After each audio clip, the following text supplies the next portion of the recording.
third graders, I'm going to show you how to prepare your instrument family foldable. You've got a piece of paper that looks like this, and at the top there are all these boxes saying what is vibrating to create sound, and at the bottom there's just a list of instruments, and on the back it's just blank.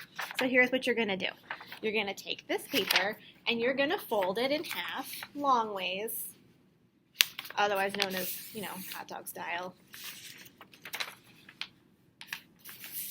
Fold it in half so that all of the writing is on the inside. It's blank on the outsides,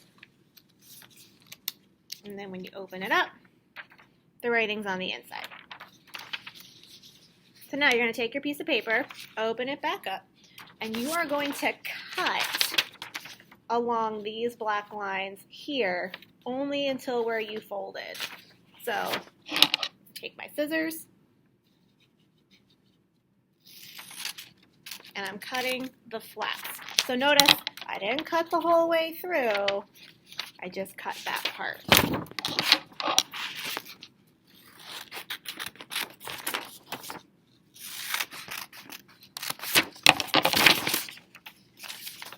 Got it? So now I've got a piece of paper with 4 flaps. So when I fold this one up, it says, what is vibrating to create sound? And at the bottom it says instruments. Now, on each one of these flaps, we're going to write the name of the instrument families. So take a pencil, a pen, or a crayon, or whatever. I'm using a marker.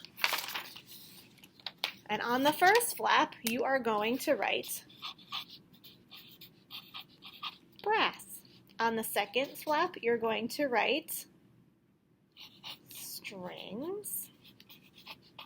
On the third, you're going to write percussion. And on the fourth, you're going to write woodwinds.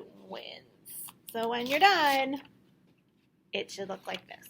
So now you can keep track of what you're doing on these different flaps. But don't use a marker, use a pencil so it doesn't bleed through. Anyway, use a pencil, not a marker, so it doesn't bleed through the paper. But now you can just flip these up and keep track of your different instruments here. There you go.